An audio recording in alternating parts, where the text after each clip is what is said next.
Hi, everyone. We're going to start with our land acknowledgement. So we recognize we are settlers on these traditional, ancestral, and unceded lands of Canada's Indigenous peoples, where many of us live, work, and play.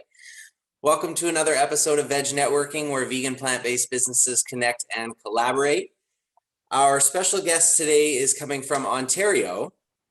She is coming with 2 MBAs and a Bachelor of Applied Science. Extensive volunteering with human rights and environmental sustainability. Today, we are thrilled to welcome the co-founder of BUZZD Nutrition, Lauren Bensadoun. Welcome.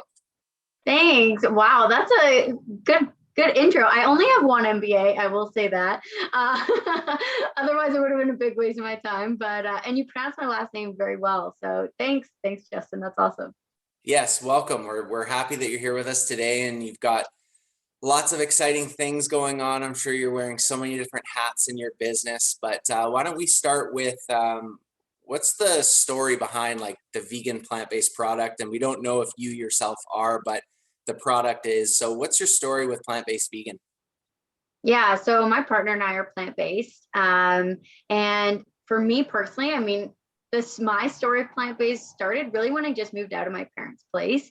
I didn't realize how much I didn't like eating non-plant-based until I was on my own. And then it really just went from there. And my partner and I are fully dairy-free. So it was really important for us to create a product that was also dairy-free and plant-based. And we're just firm believers that, the best things that we can have in our body come from the planet and from natural, real, living organisms. So that's really why we tried to create like a plant-based product that we could use in our day-to-day lives.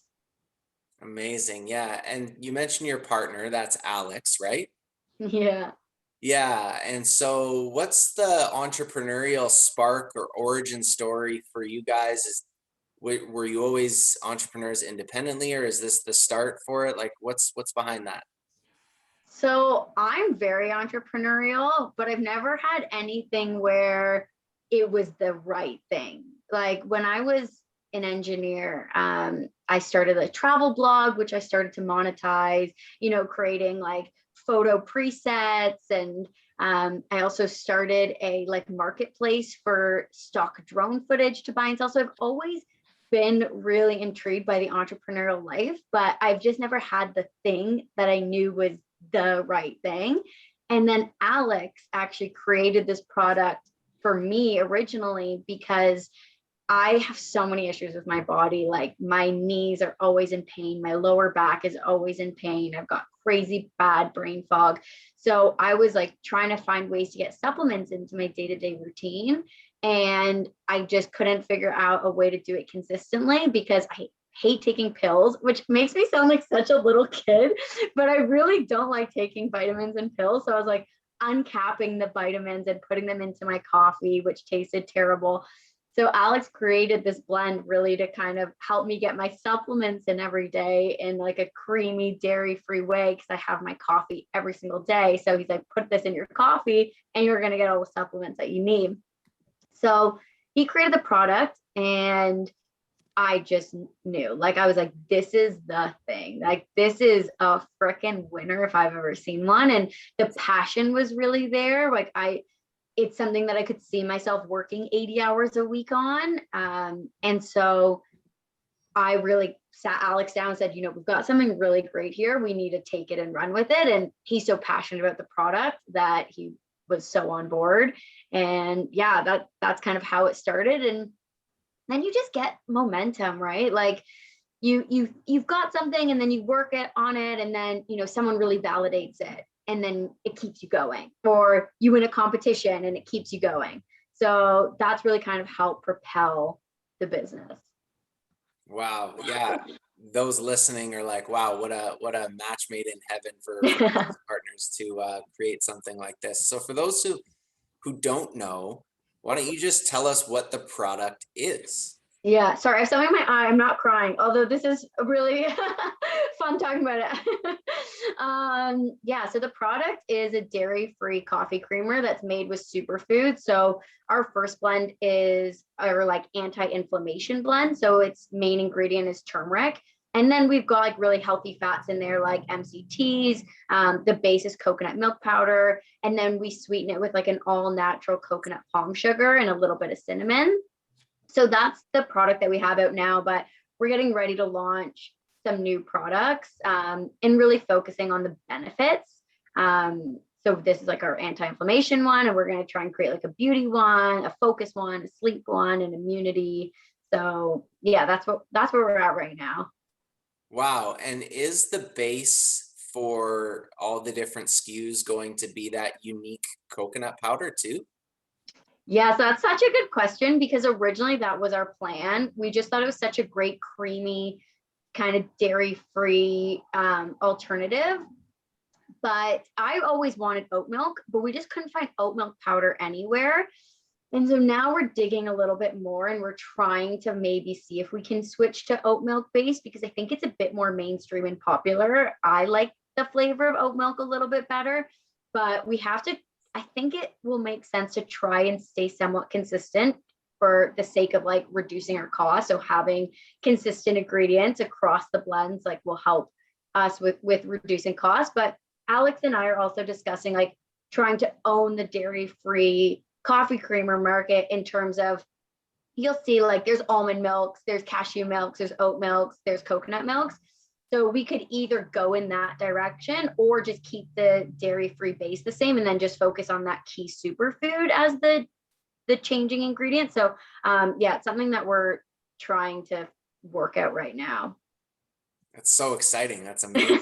So, other than maybe I'll go out on a limb and creating your own category, which I guess is sort of like trendsetter. The next question is, what are trends in your industry, if any? Yeah, no, there's definitely a lot of trends because we definitely overlap in different markets, like the superfood market for sure. The coffee creamer market is there's not really a lot of trends happening there, but definitely the superfood market. I'd say the biggest trends right now is like around functional mushrooms, like your lion's mane, your chaga, your cordyceps mushrooms. So that's something that we're gonna try and lean into in our next blends. And then we're also seeing something that isn't quite there yet, but I think is going to be big, in a year or two, is like nootropics. So for your brain health. So if you know like Alpha Brain, I don't know if anyone knows that company, but they really like crush it in the neurotropics. I'm not saying that word right, but I think that is going to be a big area. And then ultimately, once I'd say Canada catches up to the US, I think CBD is going to be a big thing in the health food space in general. I don't know about in coffee creamers, but you're seeing it in the US where they put CBD in everything now. So I feel like if you can use the US as like a model for where Canada is going, that is another thing to kind of keep an eye out for. Amazing insights. And yes, maybe when we get to the book app podcast question, maybe you'll say that you and Alex love listening to Aubrey Marcus. I'm assuming something like that. So, yeah, nootropics, very, very, very, very fascinating conversation. That's a whole nother day. Yeah. So, all right, lots of excitement for you and the company and what's happening. I'm sure you're going to talk a little bit about Dragon's Den, and but the next one is, where is Buzz Nutrition going in the future, other than the cool new products you mentioned? Yeah, so I think outside of, a few more coffee creamers, we want to try and expand outside just that niche. I think the niche was good for us to enter into the market, but once we've kind of have a foothold in the health food market, the superfoods market, I think that's when we'll try and expand a little bit. So some things that we're looking at is like superfood hot chocolates. And so still in the drinks category, yeah, I don't know if it's a lack of creativity or just trying not to spread ourselves too thin and not try and get into capabilities that we're not going to have. Like if we start creating like a superfood granola, we're going to have to redo our whole supply chain or operations. So trying to stay in areas that are complementary. So yeah, I feel like like a functional mushroom hot chocolate is something we're thinking of doing around Christmas time. And we have a dog. So Alex is always saying we need to get into like superfood dog treats. And so I don't know, maybe we could do it if we stick it in powder, like stick to powder form, like maybe something you put on their food. I could jump on the bandwagon. I think our dog Winston would really like if we if we went into the dog treat segment. So it's more of a long-term possible growth area for us. Yeah. So what's in the future for you guys is continuing to build out your groove and capture that client that you're already capturing, just sort of more of them. Fun fact, same name as my sister's dog, Winston. So I'm sure he's a cutie.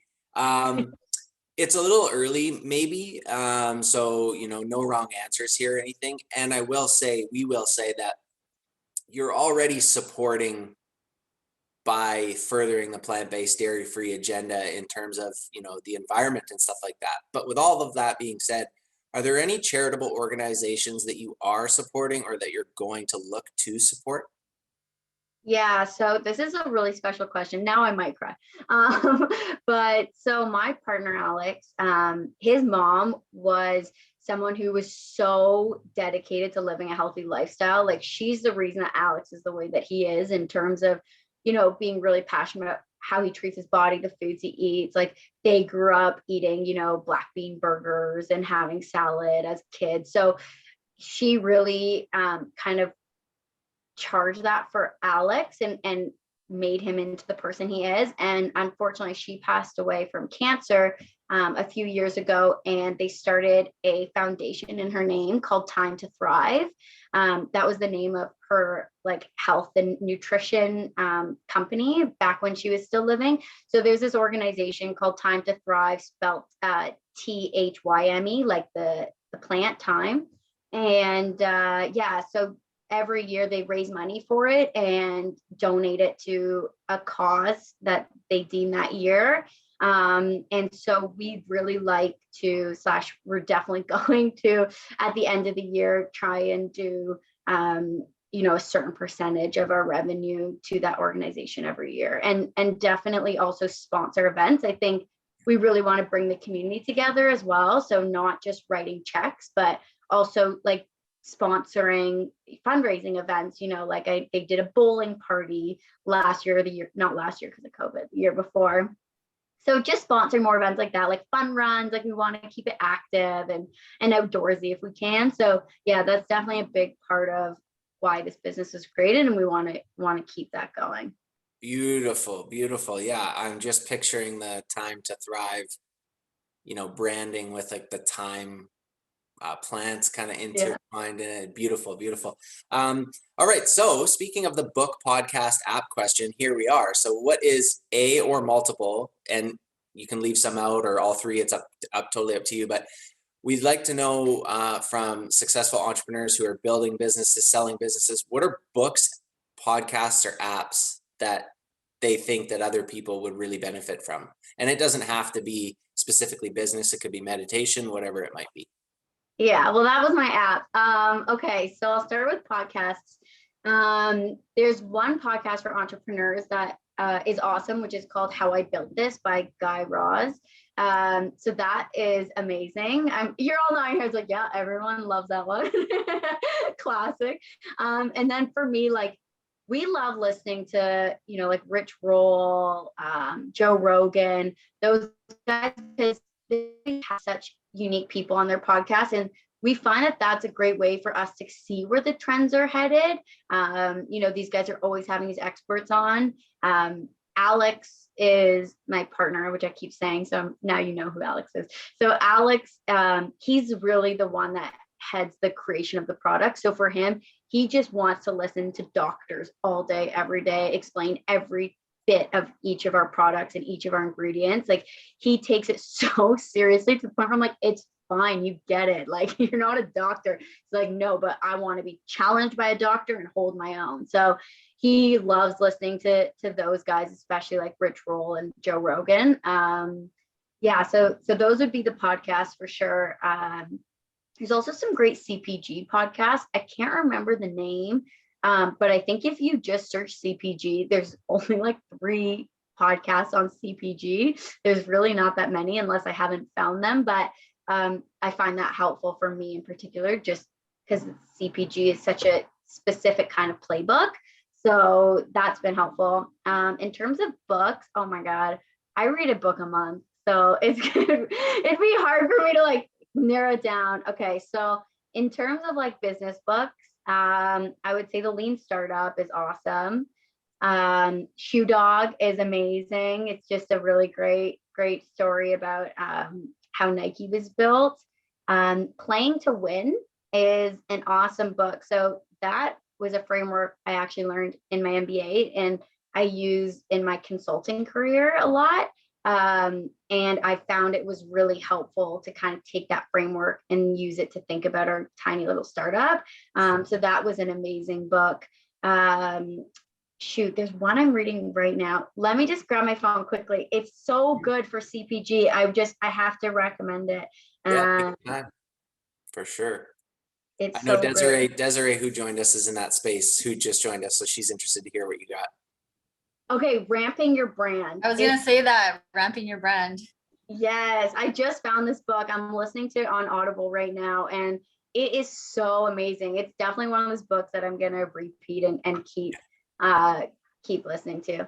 And then for apps, I'm not a big app girl. Like I still like create all of my like agendas and like meeting everything in pen and paper. So I'm not a big like app girl, but definitely apps that I think an app that every entrepreneur should have is some sort of health and wellness meditation app.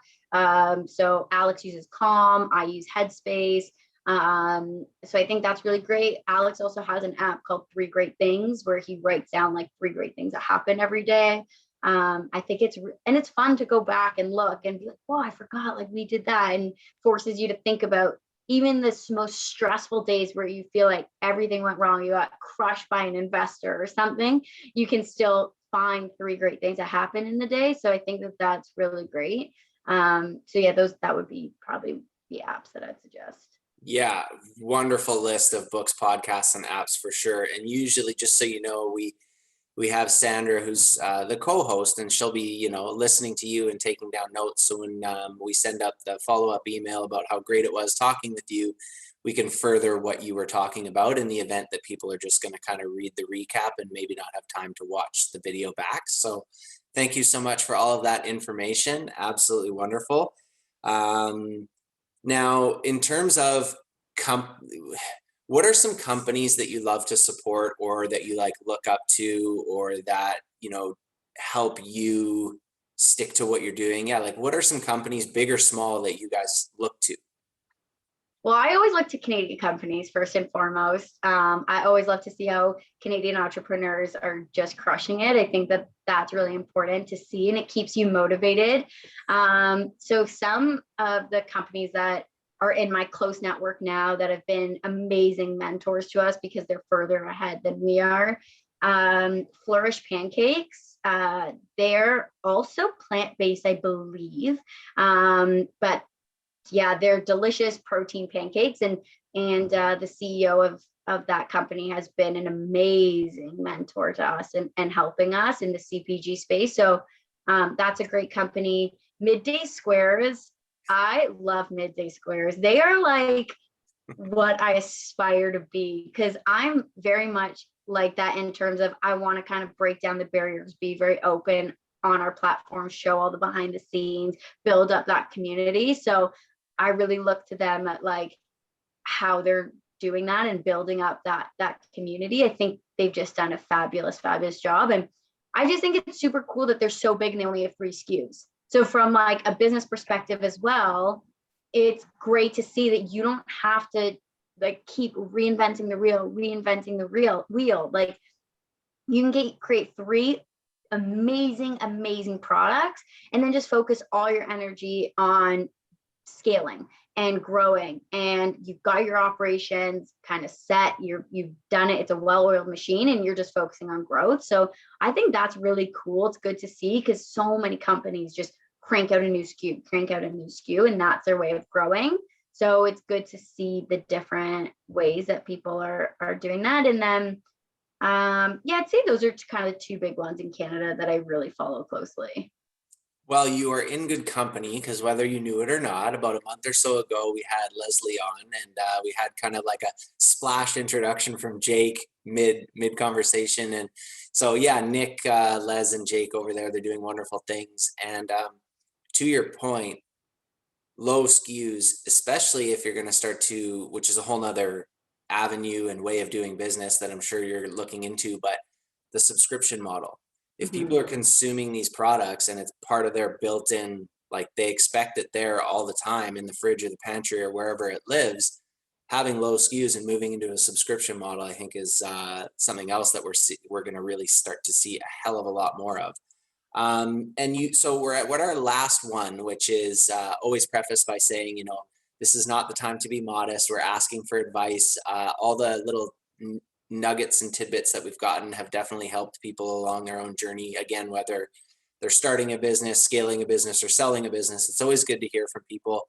And you briefly did touch on a piece of advice that for those listening on this afterwards on the replay, I'm sure you picked up on it, and that is the power of actually writing something down with a pen and a piece of paper as opposed to just using your cell phone or your computer. You said you do a lot of that, and Alex does a lot of that, and so I think that is also a big piece to your success is pen to paper. I think that's lost in a lot of today. But with all that being said, what is some advice you have for entrepreneurs and business owners in the whole plant-based vegan world? Yeah, sure. I mean, there's so much. I'll try and like keep it short. The first thing that jumped out to me is like pick your founder really, really well. Like be very, very picky about if you're gonna have a co-founder, who that co-founder is, because that's like a marriage, and you want to make sure that you complement each other well, have different skill sets, and that you don't always see eye to eye. I think that's important. You want to have someone that's going to push and see things a different way than you will. So I'd say like picking your co-founder is really crucial. Networking is so important. Like our business has like single-handedly like been our so far success. Like we're not very successful, but any success that we've had up until this point has been from networking and meeting people.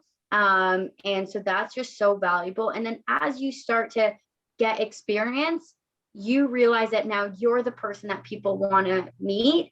And always take time. Always, always, always take time to have those conversations with people that reach out and they're very genuine. They have something. You have to learn to say no for sure. But if someone seems really genuine and you can see that you were in their position before, it's so crucial to take time and kind of pass that forward, because so much of what we've been able to do has been because people take their time to help us. So really returning that favor. And then not that you should do it to get anything out of it, but you never know what that relationship is going to do. I've had people where our whole relationship was just me helping and mentoring them. And they ended up giving me so much in return in terms of advice and help and connections. And it's just so important to build those networks, and even people that have similar products to you. Talk and figure out like, what are your best practices? Who are you using? Did you get this price at this, or could you get it lower? Like it's entrepreneurship, such a lonely experience. So the only other people that understand that is other entrepreneurs. So really building out that network of other entrepreneurs, I think, is crucial. And then I think something that we're going through right now, which is very front of mind for me, is when to take investment.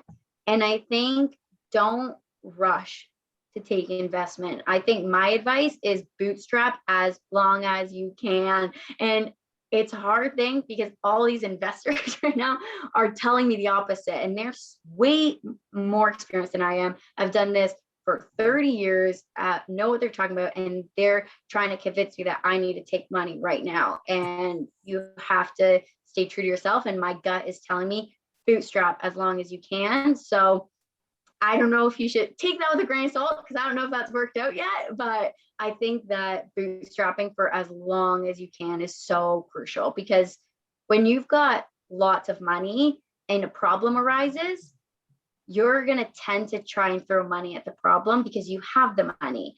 Whereas I think if you don't have the money, you're going to sit there and really feel the pain of what that problem was. And you're going to learn so much more from that problem, and it'll never repeat again, versus you could just throw money at all your problems. I think is not the right way of doing it. So yeah, I think bootstrapping as long as possible is a good approach, but we'll see. TBD on that one.